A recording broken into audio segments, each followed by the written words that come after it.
Hello, everyone, and welcome to Twillow Talk. I'm Tanys Coughlan from the Twillow Lifestyle Community, Twillow Lifestyle Academy, and I am joined by my beautiful co-host, Jennifer Jurkofsky. Hello, hello. And we have an awesome guest today, Lara Atwood. Welcome. Thank you for having me. Thank you for joining us. So, why don't you tell us a little bit about you? Yeah, absolutely. Sure. Okay. Well, Jennifer and I have spoken before, but for the last 14 years, my husband and I have been on a journey of discovery. We have been working to restore a lost ancient religion. We have called this religion the ancient religion of the sun. This religion has never been given a name or never been formally recognized, but it was, we believe, for a time and for a long time, the largest religion in the world. So we have spent, like I said, many years researching it and writing about it. We're trying to find out essentially how this religion started, what people who followed it believed, what they practiced, and we're trying to do that in a way that people are able to practice this religion again today. So we're trying to bring it back. And we've written a few books so far, and I have a YouTube channel where I discuss various topics about it. And yeah, it's been a wonderful adventure of learning. And that's what we'll be continuing to do. So we've covered ancient sites and sacred texts from all over the world. So I have a sort of broad understanding of those now. And yeah, just looking to share this sort of ancient knowledge and wisdom again for people today, since it had become lost. Beautiful. So Lara mentioned that we have met previously. So we did For the Love of Mystics episode, and we dove right into a lot of the work that Lara and her husband that you've been doing. And it's interesting you mentioned now about this being maybe the most widespread religion of ancient times. But I'm wondering if maybe this is the most widespread religion, period. Because we look at religion today and we realize that there's so many different religions that we have. And yet, I know when we spoke before, we talked about how there's nuances of each of them that are interconnected. And coming from the mystical side of it, that underlying belief system is throughout. And so I would think that maybe this is probably the largest religion of any time. Yeah, it still exists in many different forms today, although people don't realize it. And this is why people don't know about it. It's hidden in plain sight, but because over time it branched off into lots of different traditions and civilizations fell and different records were lost and people were scattered and so on. Yeah, people don't realize that actually a lot of these traditions are connected to one another.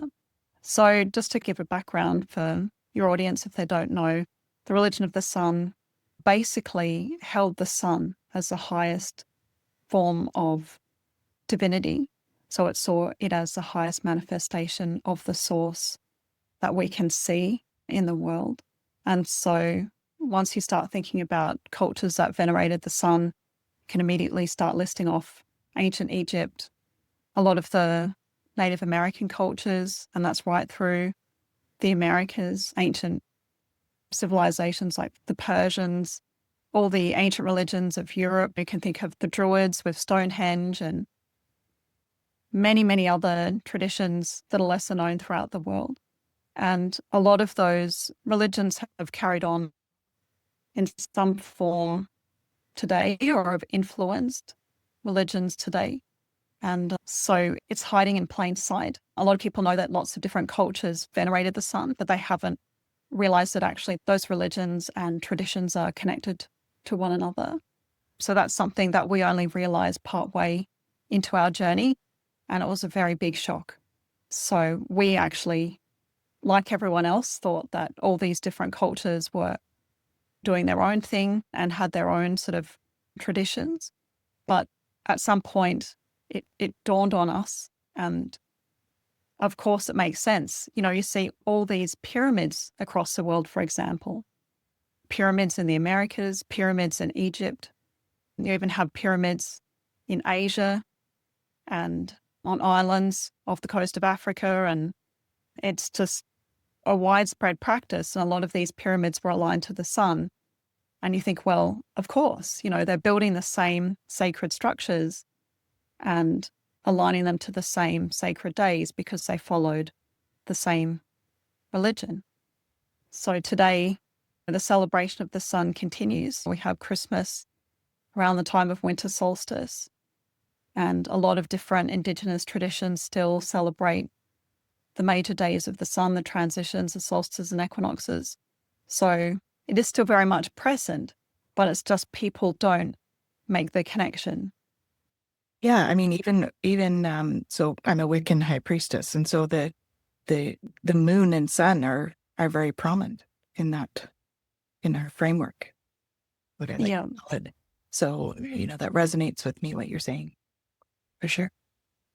Yeah. Well, that comes from a kind of an ancient lineage of knowledge that came through from Britain, all the ancient sites there, and there are literally thousands, and there were thousands and thousands today.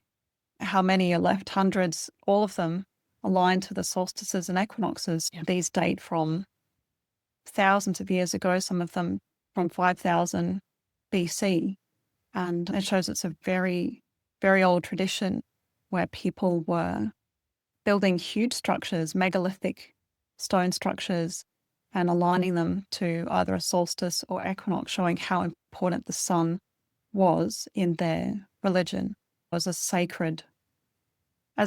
expression of the divine, of the sacred.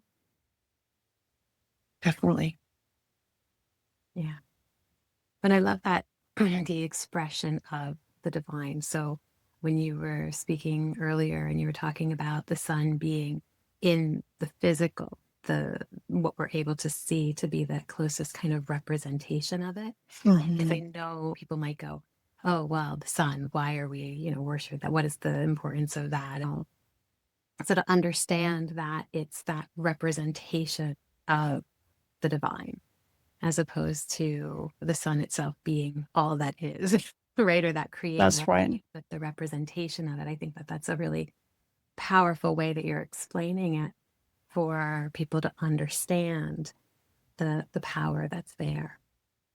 That's right. And I think that's why, people have looked at those who venerated the sun as kind of primitive and backward and a bit stupid. And we have in our minds those sort of space photos we've seen of this kind of burning sort of ball of gas or whatever. And we think, okay, well, we know better now. But actually, ancient people described in their sacred texts why they held the sun as sacred. And it was to do with light. So light was seen as the highest expression or highest form of the divine. And the sun, therefore, is the greatest manifestation of light that there is, along with the stars. But the sun is the star we share our closest relationship with. And so what they talk about very clearly is that there's a physical sun. So we have the sun in the physical world, but actually that there is a spiritual side to the sun that we can't see. So to give you an example, the Hopi people of the Southwest in the US look to the sun as Tiowa, which is their creator. So the highest god or the supreme god is Tiowa. And they talk about the sun as being the face of Tiowa, who stands behind the sun. So the face of Tiowa is the sun, who we can see and who sees us. But Tiowa himself is actually hidden. He is unseen. And so that, in a very simple way, expresses that understanding that there's like a spiritual side to the sun, and the sun is the way that the source actually comes into and expresses itself in the sort of greatest way in the physical world. And the same in India. So they talk about Brahman, who is the supreme creator, the supreme lord of all. And he has a spiritual side and a physical side. And the physical side is Brahman, who is the material aspect of the sun. But he is the light and the spiritual side of the sun, the light that expresses itself through Brahman, the physical sun. And so they say Brahman is light and light is the sun. And so we see a similar expression in North America, in India, and then we go to Egypt and they talk about Re, who is the highest God, the creator, who appears as the sun. So it's actually the same understanding expressed by these cultures, and it talks about a very profound and deep understanding of light itself and its source as being divine. It's beautiful. The idea of it being the light as well, because I know we talked about just the different embodiments, that kind of Christ consciousness idea that runs through so many of the different religions, and even in the Bible, I am the light, right? Bringing that light forward, or the embodiment of it. And so to see it as that life-giving light that we need. And we know on a very physical level, we need the sun. We need the light from the sun. We need the vitamin D from it. We need all of that. And so does everything else on Earth. That's right. So no sun, nothing, no life. And that's why ancient people also called the sun the Lord of life. So among the Celts, the Lord of life. Mm-hmm. Yeah, definitely. It's a very creative energy. So, because it is that life-giving energy, it creates, which is beautiful. High vibration energy coming from the sun. Yeah. Yeah. Well, and we can talk in the human design side of life in terms of the neutrinos and how impactful they are for us. So that's a whole other topic that I could ramble on about for way too long, but that'll be another show. But just to understand that what is happening with the sun and the energy around the sun at any given time in the calendar has an impact on us, and a very significant impact on what we're experiencing and on the collective consciousness. And so we do recognize in so many different belief systems how powerful the sun is. And yet, as you said, people start to say, oh, well, we know better than to honor that. And yet we look at ancient systems of even telling time, right? Like the Mayan calendars and things like that, where we lived based on the sun and the moon and the cycles of nature, and how much that actually helps us be in flow, helps us to maintain balance within ourselves. Do you talk about that in your writing? Yeah, absolutely. I think what has happened is that we have sort of gone indoors and really felt or cut our reliance off. Also, we think anyway from nature, and so it seems quite distant to us. But actually, in my experience, once you get out there and actually do some of these ancient practices, you start feeling that reconnection. And I think that connection, obviously the sun is sustaining all life all the time, whether we acknowledge that relationship or not. But once you actually become aware of it, it is something very powerful, and you can feel why ancient people paid so much attention to it and why they held their celebrations on it. It is something really moving. And I do think people today can still sense that. Thousands of people, for example, turn out at Stonehenge every year for the solstices. It really looks like a very powerful thing. Everyone's watching the sun rising on the morning of the summer solstice and holding their arms out and seeing that alignment with the structure is actually a very powerful thing to align something to the sun, something on earth, and kind of bring it into a sacred space, to bring that living light in. It is actually a very powerful thing. And obviously it was so powerful, it motivated ancient people to erect the greatest structures on earth. I mean, look at the pyramids. They have alignments to the solstices and equinoxes, and they were all about the sun. They were actually dedicated to the spiritual sun. That's something we've researched a lot. So that helps unlock the meaning of what the pyramids were and what they were used for, all their alignments.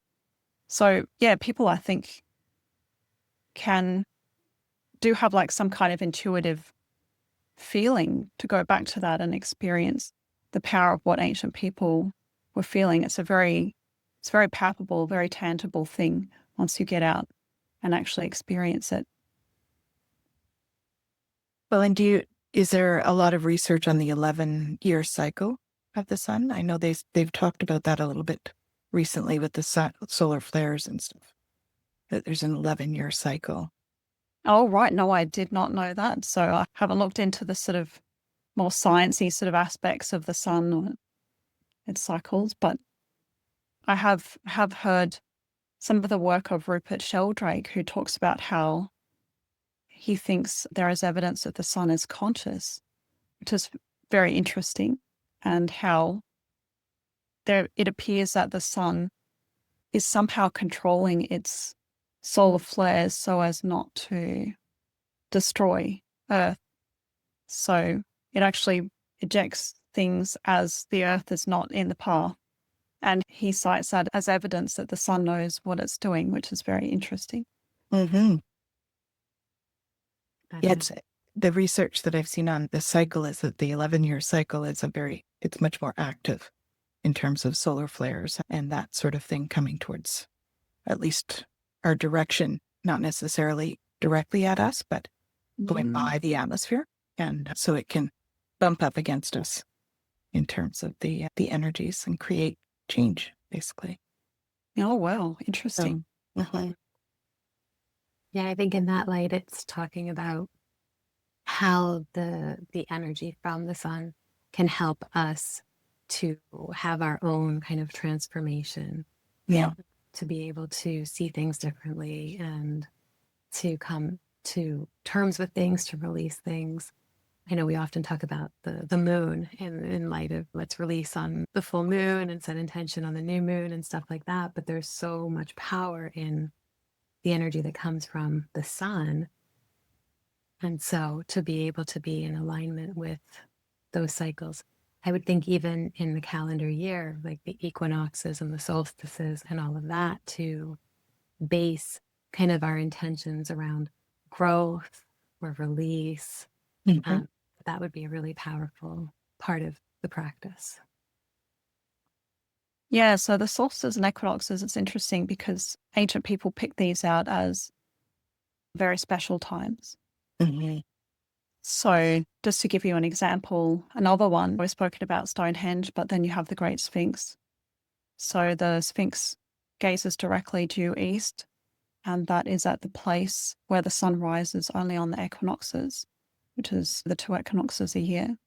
And this had a very, very profound meaning in ancient Egyptian religion, because the solstices and equinoxes were seen as like the entire sort of annual journey of the sun was viewed as a journey of the soul.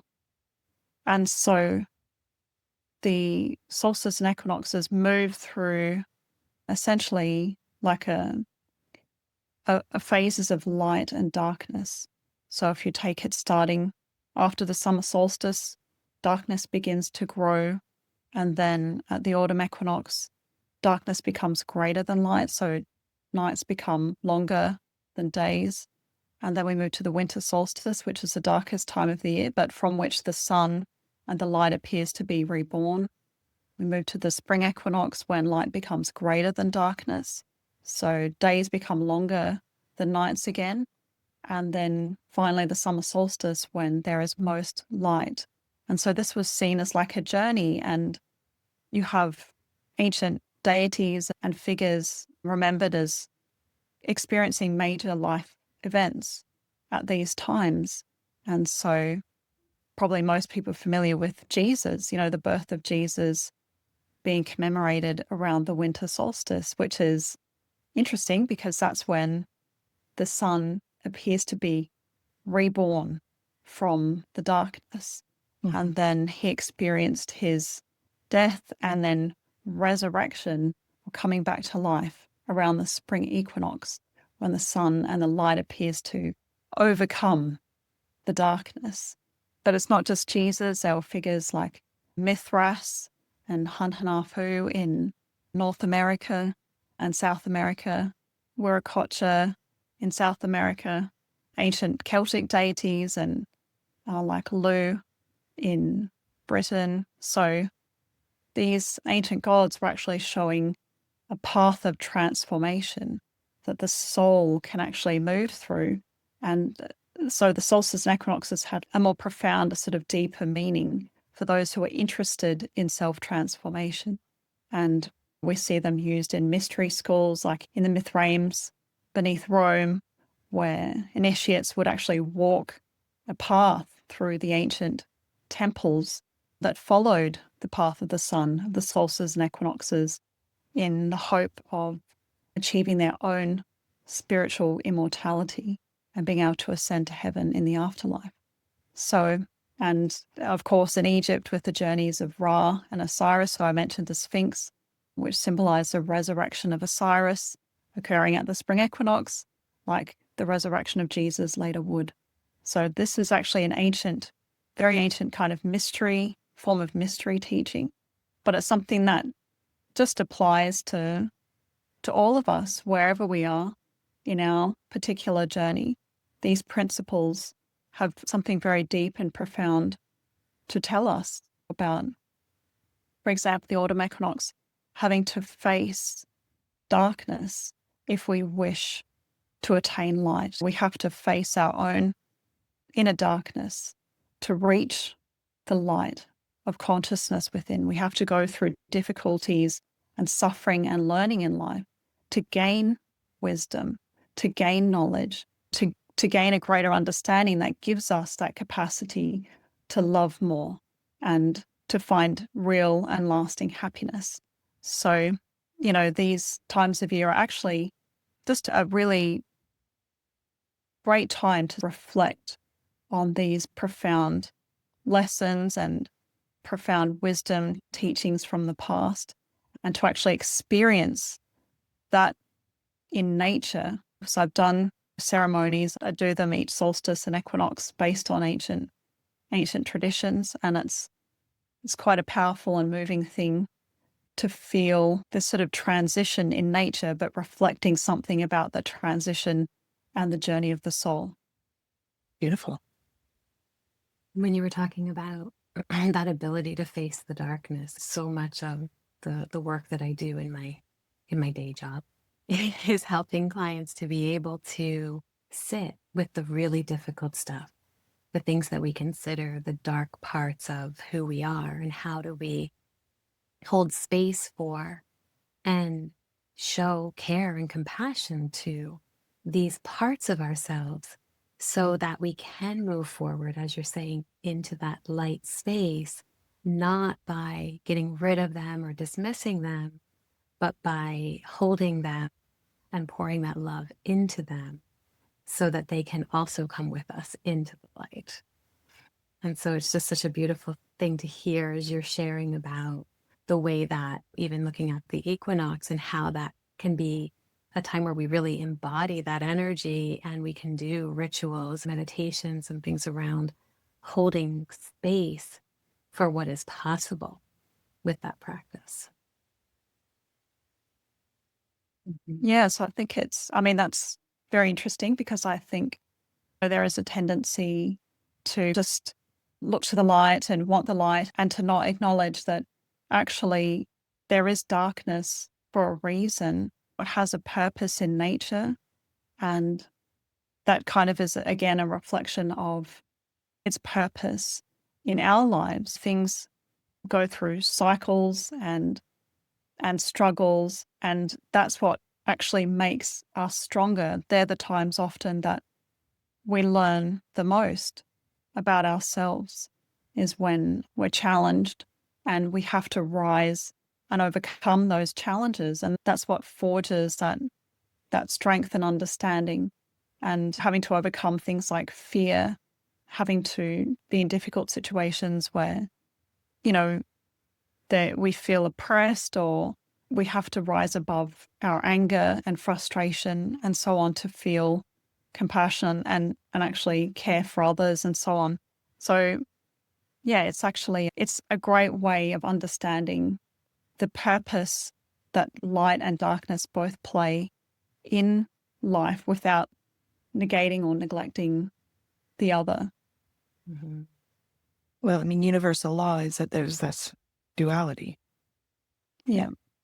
It creates the grist. It's like putting ourselves through training, strength training, right? It creates the grist for us to build those muscles and grow. If we didn't have that, we wouldn't grow. Exactly. Yeah. Beautiful. So let's see, we're coming up to, when we're recording this, we're coming up to the summer solstice. So by the time it plays, it might have passed.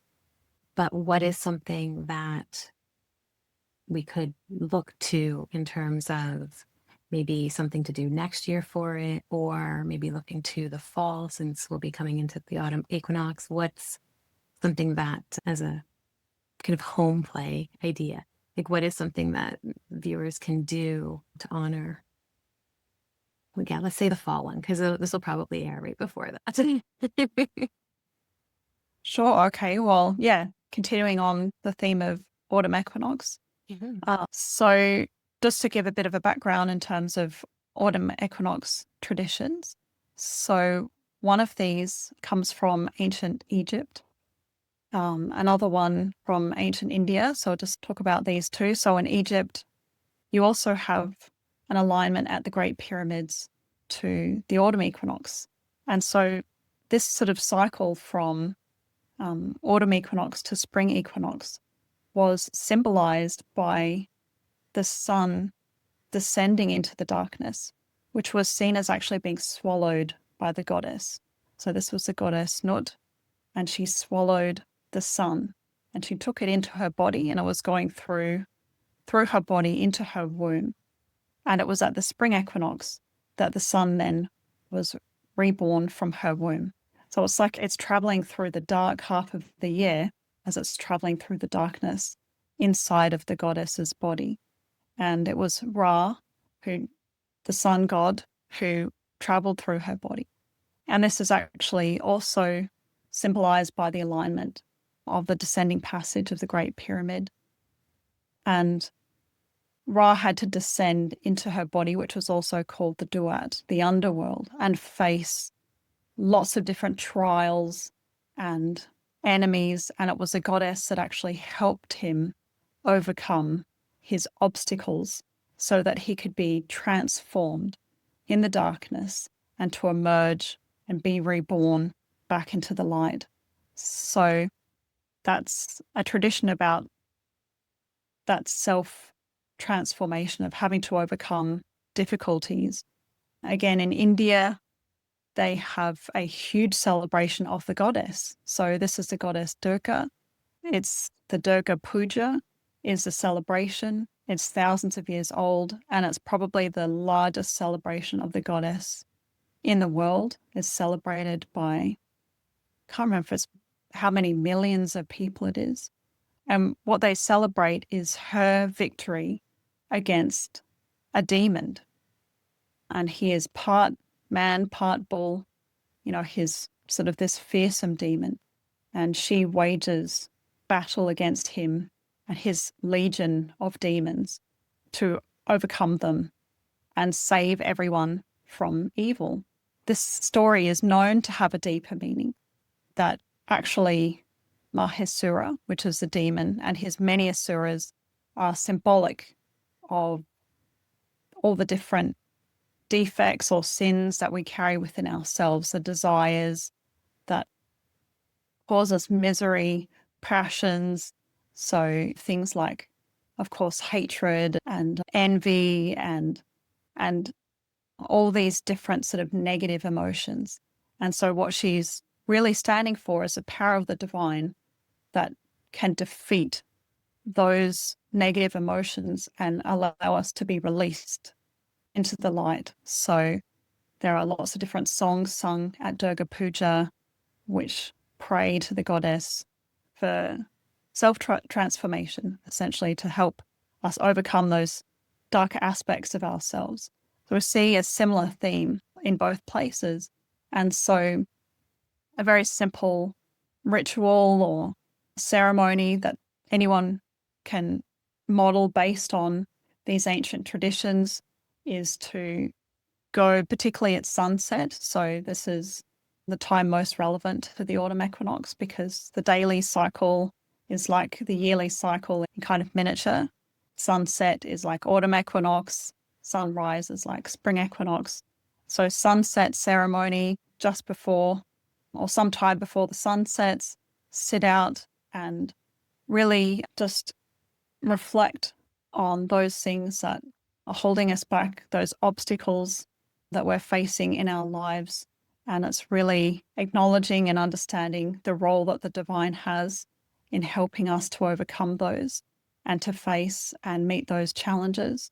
And people can construct their own ceremony based on that. And it's actually quite a powerful thing to experience as you're going into the darkness effectively.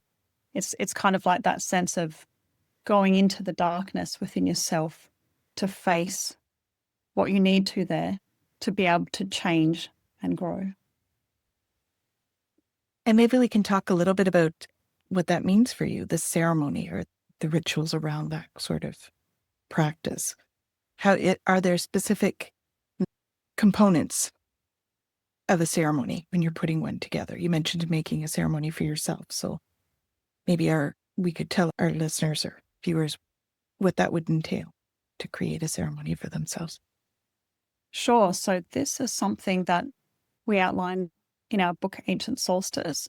We try and give a very basic sort of format that people can build on using their own culture and tradition. So if someone would like to do it according to their Hindu tradition or want to have a go at doing it according to ancient Egyptian tradition or Celtic tradition or whatever it is that they are a part of or feel particularly drawn to.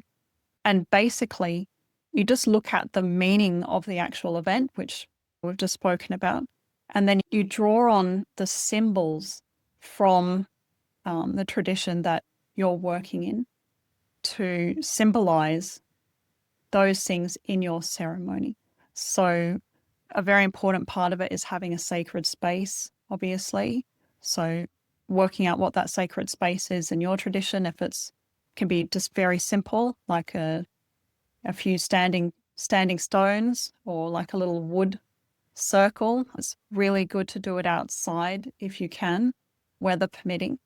It's a very powerful thing to do with the actual sun. So it's nice to actually align your space to the sun. So maybe like a few days beforehand, the sun's position isn't going to change very much.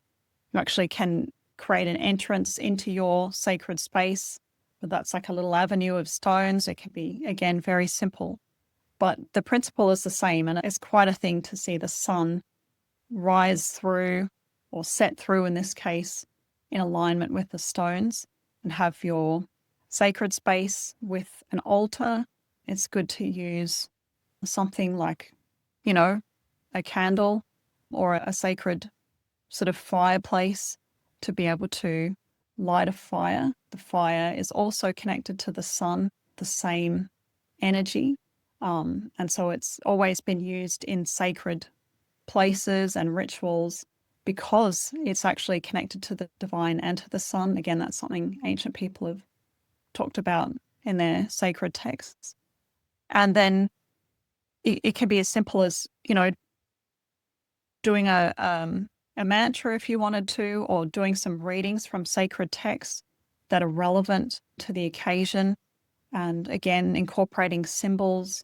It just depends. Like I've done one with Norse tradition and working with Odin and reciting words to do with him and mythology that is relevant to the occasion, and having symbols, having a statue of Odin, and yeah, just having a few friends along, if you can find them to do it with you, is really, really nice to do. And so, yeah, it probably takes, you can spend as long as you want, but it can take a nice hour sitting out with the sun and the fire and doing some readings with symbols and really absorbing the meaning of the event. You were so many times when you were talking, it was just like full tingles. I'm like, okay, this resonates. I can feel the energy of it without being in it even. But you were talking about that aligning the sun's rays to shine into the sacred space. And it was just reflecting on, there's a section near where I am that I drive past, and it's water. And so the sun is it's there. And then you just have that line. And every time I drive like to that space, I just feel the energy coming through in that moment. And so that's what it brought visually to me as you were explaining it, and being able to tap into that feeling of just quickly going through it. I can imagine just sitting in that energy and doing a ceremony, how powerful that would be. It's very surprising. It can be very surprising because it can reach you and touch you in a way beyond the mind and beyond thinking. You can have all these ideas, but to actually just go through it and to actually experience it, you can understand things and feel touched in a way that you weren't expecting. Can be very surprising. And I think if people just give it a go, like I know there's this sort of mind block and saying, oh, well, I'm not going to do that. I don't have time, or that's a bit silly, or it's not going to work for me, or whatever it is. But yeah, if you can get a few friends, or even if you just do it on your own and try it wholeheartedly, you'll start to see why this was the biggest religion in the world for many, many thousands of years. It is powerful, and why people built giant pyramids, giant Stonehenges, all aligned to the sun. There's something going on here. Absolutely. Absolutely. I also loved when you were saying about any tradition can be woven into this, or this can be woven into any tradition, because it really, it allows for it to be limitless. We don't have to get rid of or walk away from whatever beliefs we already have. We can really weave this in, and it allows for the beautiful unfolding of both. And that was so beautiful to have you express that.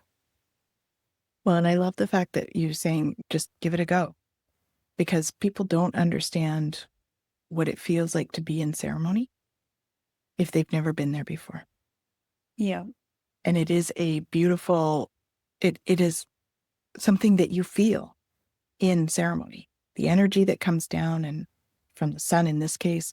And it is something that if you are open to feeling, you will notice. It's a very calmness, a big sense of calm being in ceremony and absorbing the sun or the natural elements around. It is sacred, right? That's why we do it. But it's definitely, if you haven't tried it, it's special.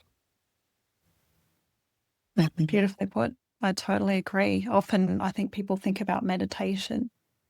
There's a lot of emphasis on meditation, but yeah, just listening to you, that's right. There's not so much emphasis on ceremony, but there should be. Yeah. A little bit. Like there is a sacredness about when we do that we don't get when we meditate, I mean, I meditate every day, and that's sacred for me. It's like my little practice. But when I do ceremony, there is that that energetic, like I'm getting tingles. It's that, right? We feel the energy just so much more present with us. We feel the sun god more present with us if we're doing ceremony in the sun, or the moon if we're doing that and we're having a ceremony for the moon. So it's very much, it's the energies that come down and we really feel them within our bodies, within our spirit. Talking about ceremony, what comes to mind too is, Lara, as you were saying, and Tanys too, the sacredness of it, that ability to, we put more emphasis on something if we put intention into it. So with a ceremony, we're intending for something in our experience, where oftentimes if we go, okay, I'm going to meditate, if we take that time to intend what we want to do, it's going to be a different experience than if we just sit down and pop on a guided meditation and away we go. Yeah. So, I know we're almost at time here, but I have something else that I did, so hopefully we're okay with time. But you were talking about the equinox, and as you were talking about that, you had mentioned the idea of how the autumn equinox is like the sunset, and that each one is as a part of our day. And so what I'd like to touch on really quickly, if we can, is that idea of ceremony and intention every single day. I get up with the sunrise, the spring equinox, the energy of that, the midday, the summer solstice, and going through. Is there just a simple thing that we could do each day in terms of maybe setting an intention and holding space and whatever it is to just follow that cycle every day? Absolutely. So again, I'll defer to ancient people, and they primarily did their prayers, practices in India, for example, and they still do today in some divisions of it, at sunrise, noon, and sunset.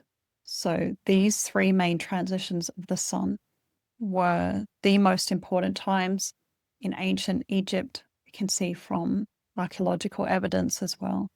It was the sunrise was particularly important. So they had obelisks, these sort of, if you've seen them, these sort of very tall, straight stones, and they were capped with metal.